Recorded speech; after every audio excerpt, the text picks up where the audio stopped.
Hello and welcome to the Army Museum in Bydgoszcz, Poland. In this video I'm going to take you around some of the equipment which is outside, and in another video you can see what's inside. Starting off with this, a Soviet T-34 with an 85mm gun on it, introduced in January 1944. This one is from the Polish army and it would be from the 1950s. The T-34 was used for a pretty long time, and what's curious is some of the things we can see on the outside. Here is engine oil in this canister, and if we come round to the other side we can see that it's got fuel. Now it does seem like not a particularly good idea to have fuel in such a place, but I do have an explanation. This probably or possibly wouldn't be used in combat situations. In the Second World War, and now I'm just quoting from the German army, the idea of the tank transporter wasn't very common, so you could have a situation where, for example, tanks could be loaded onto a train, but because of the situation after the invasion of the Second World War, there wasn't, particularly in 1941, the Germans did not have the infrastructure, so that the trains might be, because of the difference in the gauge between the Soviet and European gauges, so that the tanks would be taken off the trains at the border, or the former border of the Soviet Union, and then they might have to drive the rest of the way to the front, with all sorts of problems that this would have on, above all, engine oil and other parts. So by the time they got to the front, and this was a major problem by September 1941, they were often in very bad condition. Now I mention that because I think it's relevant, that it could be a similar situation with tanks like this. This is just a theory of mine. I don't think you'd want to take canisters holding fuel into battle with you. That's my opinion. I might be wrong. If you've got other ideas, you think, it's no problem, then just write them down below. This is a Soviet T-72. Introduced, or prototypes were from the beginning of the 1960s. It's the main battle tank of the Soviet Union from 1979. Plenty of them can be seen on display in Afghanistan, for example. Now I've got a couple of missiles there as well. I think I'll do separate videos on them. And here we've got the artillery. Now most of this artillery is in fact Soviet artillery from the Second World War. Most of it, not all of it. Some of it's actually Polish artillery from before the war. So it's at 76mm, 57mm, 45mm, 1937 model of an anti-tank gun, which, as it turned out, wasn't much use from about 1941 onwards. So the anti-tank guns just got bigger and bigger. This is an anti-aircraft weapon, 14.5mm. Another one, and that's did you call it the tender? I can't remember the word for it, but that goes with that thing there. So it's used for transporting it around. Here we have an interwar Polish cannon. This was supplied to Italy.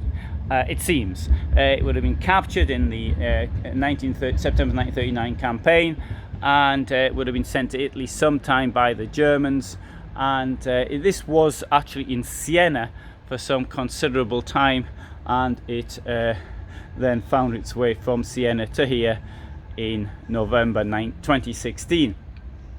But this 100mm howitzer it was originally produced in Czechoslovakia, then it was produced in Starachowice and Stalowa Wola in Poland. Now we've got a siege gun here, which dates to the, I think it's before, it's a 19th century siege gun from Liège. I think we'll come on to them a bit later though. I'll take you around the spot first. We've got some mortars. 120mm mortar from 1943. Well, I wouldn't fancy carrying that thing around with me.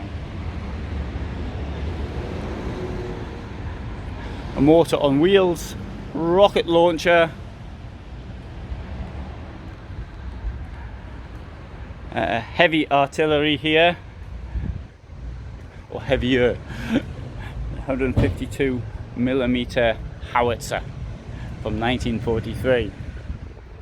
And so by the time of the end of the war, for example, on the battle for Berlin, and you see the amount of them, of these things here, which were put into the front, it must have been pretty terrifying for the defenders. Obviously at the beginning of World War II, there wasn't a very great density of these things. Now we've got three, which I think are particularly interesting, Soviet anti-aircraft weapons, and they're all from before the war. They were introduced. And so this is the 1939 version of 37mm anti-aircraft gun. Coming down here, we've got the 57mm anti-aircraft gun, which took a crew of 8. Had a range of nearly 9 kilometers. You see, there's more seating here than there is in a cinema. And here we have the 85mm, which was introduced also in 1939. Now you may say, seeing as the Soviets had these, how come the German Air Force, the Luftwaffe, was able to run amok in 1941? Well, the answer is there wasn't enough of them to do anything about the German advance. And a second point I would have to say, in my opinion, is that the crews could have been badly trained. They might have known what they were doing, which was very frequently the case in the Soviet army. Despite the fact that conscription had been extended in 1938, I think it was, despite this, many troops were not very well prepared at all. And here we have a howitzer from 1937 also. And this thing here looks quite impressive in many ways. I mean, it's in fantastic condition. So it's 85mm howitzer. It has a crew of 8, and it can fire 17 kilometers. Here we have a howitzer. A howitzer on wheels, and the wheels have got a track around them. Bydgoszcz. This is a weapon, prototyped in 1961, something like that, came into general service in the 1970s, and I have done a separate video on this. Thought this was particularly interesting. And I want to finish off with this one here, so I think this is rather odd. It's from Belgium, and it's a howitzer. And separate video on that one too.